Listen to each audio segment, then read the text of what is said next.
Hi friends, 4ാം ക്ലാസ്സിലെ കൂട്ടുകാർക്ക് environmental science പരിസര പഠനത്തിലെ 6ാമത്തെ യൂണിറ്റായ അപ്പ് എബൌട്ട് ദ സ്കൈ മാനത്തേക്ക് എന്ന പാഠഭാഗത്തിൽ തയ്യാറാക്കേണ്ട some artificial satellites launched by India വിക്ഷേപിച്ച ചില കൃത്രിമ ഉപഗ്രഹങ്ങളെക്കുറിച്ചാണ് ഈ വീഡിയോയിൽ ഉൾപ്പെടുത്തിയിരിക്കുന്നത്. വീഡിയോയുടെ ആദ്യ 2 ഭാഗങ്ങളും ഇതുവരെയുള്ള എല്ലാ പാഠഭാഗങ്ങളുടെയും പ്രധാനപ്പെട്ട നോട്ടുകൾ വീഡിയോയുടെ അവസാനം നൽകിയിരിക്കുന്ന പ്ലേലിസ്റ്റിൽ പോയി പരിശോധിച്ചാൽ മതി. ഇന്ത്യ വിക്ഷേപിച്ച പ്രധാനപ്പെട്ട ചില കൃത്രിമ ഉപഗ്രഹങ്ങൾ ഏതൊക്കെയാണെന്ന് നോക്കാം. First one, Aryabhata. It was India's first satellite named after the famous Indian astronomer Aryabhatta and launched on 19 April 1975 from Kapustin Yar, a Soviet rocket launch and development site. ഇന്ത്യയുടെ ആദ്യ കൃത്രിമ ഉപഗ്രഹമാണ് ആര്യഭട്ട. AD 5ാം നൂറ്റാണ്ടിൽ ജീവിച്ചിരുന്ന ആര്യഭട്ടൻ എന്ന ഗണിത ശാസ്ത്രജ്ഞന്റെ ബഹുമാനാർത്ഥമായാണ് ഈ പേര് നൽകിയത്. 1975 ഏപ്രിൽ 19 സോവിയറ്റ് യൂണിയൻ റോക്കറ്റ് വിക്ഷേപണ കേന്ദ്രത്തിൽ നിന്നാണ് ഇത് വിക്ഷേപിച്ചത്. Second one is Bhaskara 1 and Bhaskara 2. India's second satellite and the first experimental remote sensing satellite by ISRO. The purpose was to collect data in hydrology, oceanography, forestry and telemetry. ഇന്ത്യയുടെ 2ാമത്തെ കൃത്രിമ ഉപഗ്രഹവും ISROയുടെ ആദ്യത്തെ വിദൂര സംവേദന പരീക്ഷണ ഉപഗ്രഹവും കൂടിയായിരുന്ന ഭാസ്കര 1 1979 ജൂൺ 7 വിക്ഷേപിച്ചത്.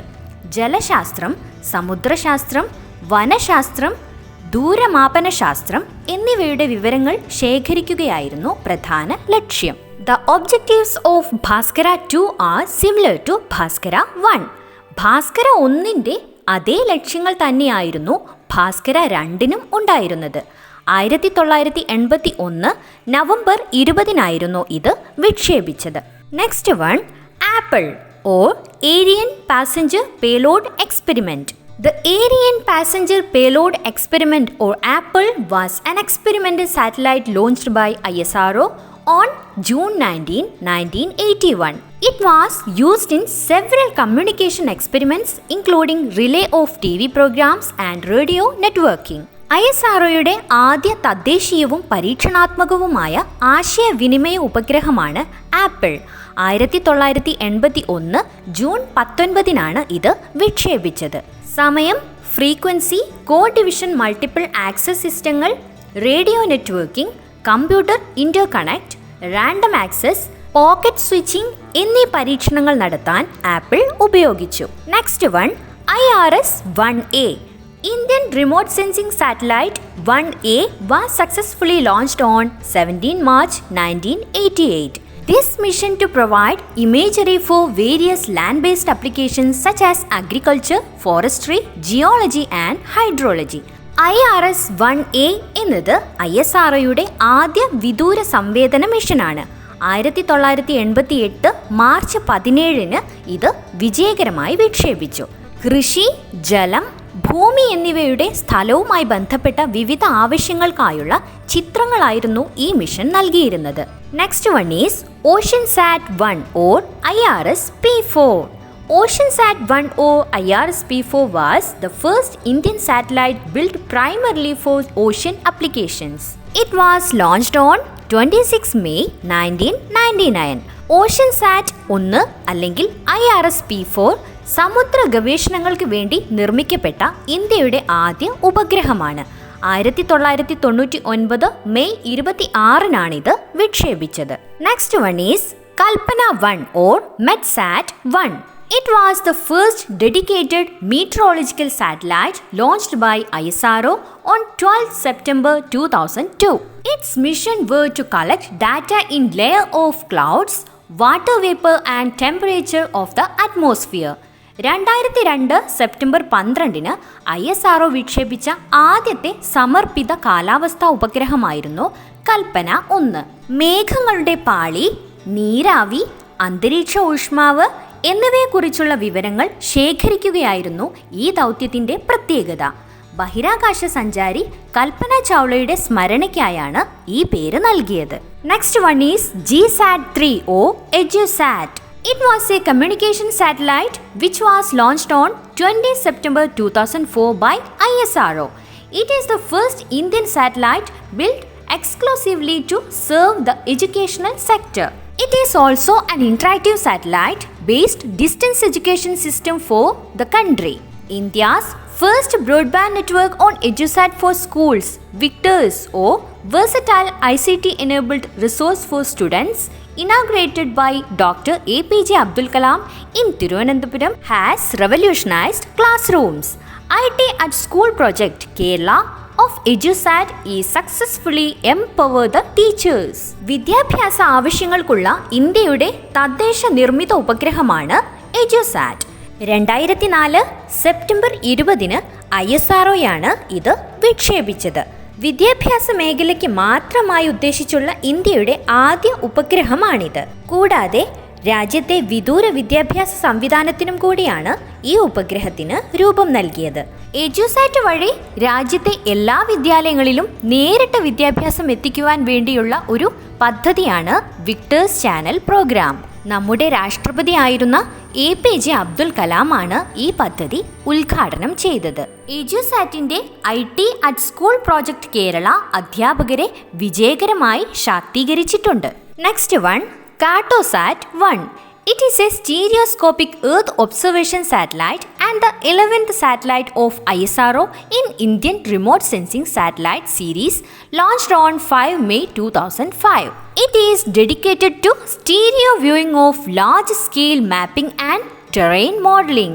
2005 മെയ് 5 ISRO വിക്ഷേപിച്ച 11ാമത്തെ വിദൂര സംവേദന മിഷനും ഭൗമ നിരീക്ഷണ ചിത്രദർശന ഉപഗ്രഹവുമാണ് ഇത്. ഭൂപ്രദേശ മോഡലിംഗ്, ലാർജ് സ്കെയിൽ മാപ്പിംഗ് എന്നിവയുടെ ചിത്രദർശനത്തിന് വേണ്ടിയുള്ള സമർപ്പിത ഉപഗ്രഹമാണ് ഇത്. Next one Chandrayaan-1.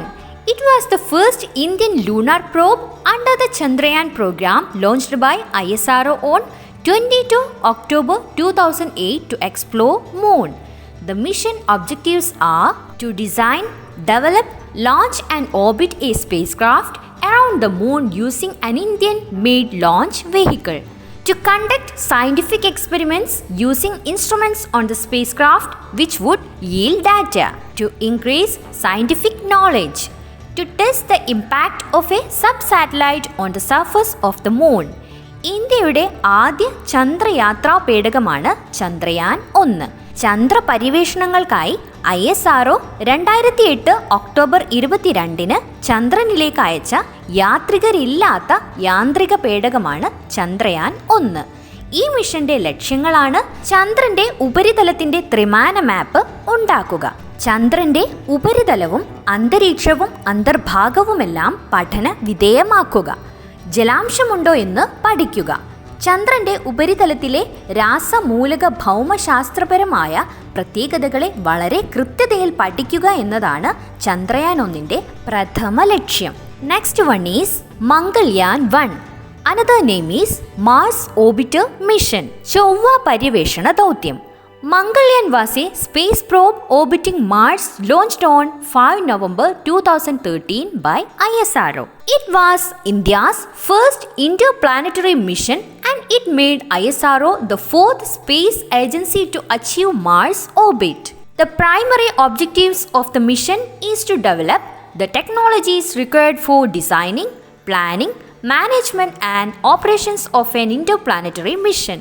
The secondary objective is to explore Mars surface features, morphology, mineralogy and Martian atmosphere using scientific instruments.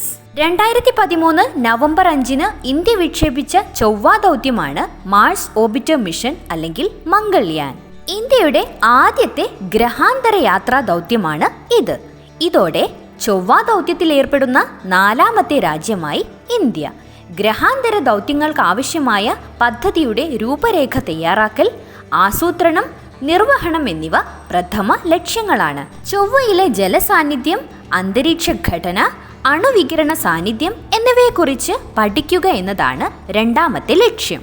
Next one Chandrayaan-2.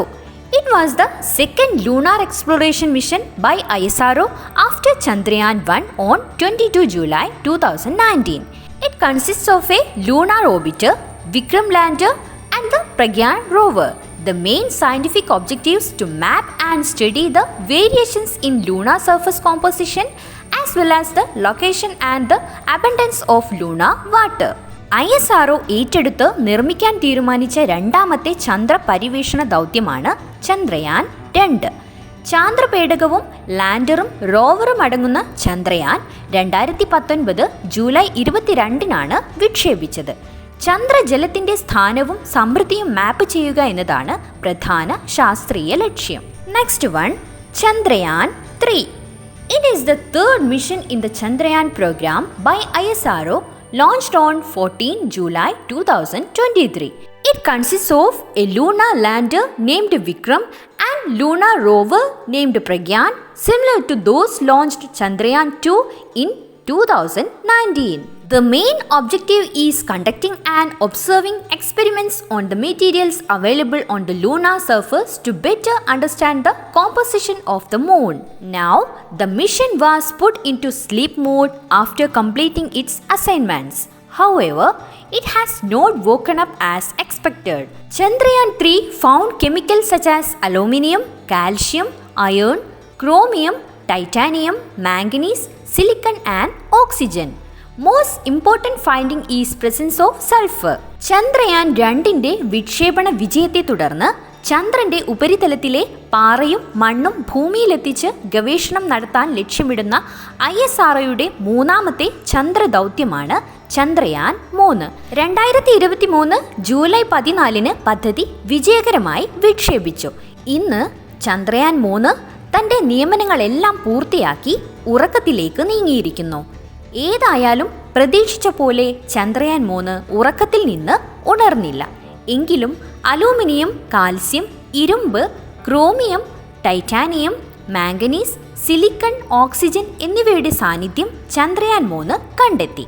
അതിൽ സൾഫറിന്റെ സാന്നിധ്യം കണ്ടെത്തൽ ശാസ്ത്രജ്ഞരെ വളരെയധികം അത്ഭുതപ്പെടുത്തിയ ഒന്നാണ്. Next one, Aditya L1. It is a coronagraphy spacecraft to study the solar atmosphere by ISRO, launched on 2nd September 2023. It will be orbiting about 1.5 million kilometers from Earth in a halo orbit around the L1 Lagrange point between the Earth and the Sun, where it will study the solar atmosphere, solar magnetic storms, and their impact on the environment around the Earth. ബഹിരാകാശത്ത് നിന്നും സൂര്യനെ നിരീക്ഷിക്കുന്നതിനുള്ള Indian കൃത്രിമ ഉപഗ്രഹമാണ് Aditya L1.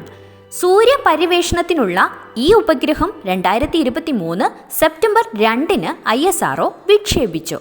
Solar corona അഥവാ സൗരപ്രഭാമണ്ഡലം ക്രമാതീതമായി ചൂട് പിടിക്കുന്നതിന്റെ കാരണം കണ്ടെത്തുകയാണ് Aditya L1 പ്രധാനമായും ലക്ഷ്യമിടുന്നത്. ഭൂമിയുടെ കാന്തിക ക്ഷേത്രവും അന്തരീക്ഷവും സ്വാധീനിക്കുന്നതിന് മുൻപ് സൗരവികിരണവും കാന്തിക കൊടുങ്കാറ്റുകളും പരിശോധിക്കുവാനും പഠിക്കാനും L1 ലഗ്രാഞ്ചെ പോയിന്റിലെ തന്ത്രപരമായ സ്ഥാനം ഉപഗ്രഹത്തെ അനുവദിക്കുന്നു. ഇന്ത്യ വിക്ഷേപിച്ച ചില കൃത്രിമ ഉപഗ്രഹങ്ങളെക്കുറിച്ചുള്ള ഈ വീഡിയോ കൂട്ടുകാർക്ക് ഉപകാരപ്രദമായോ?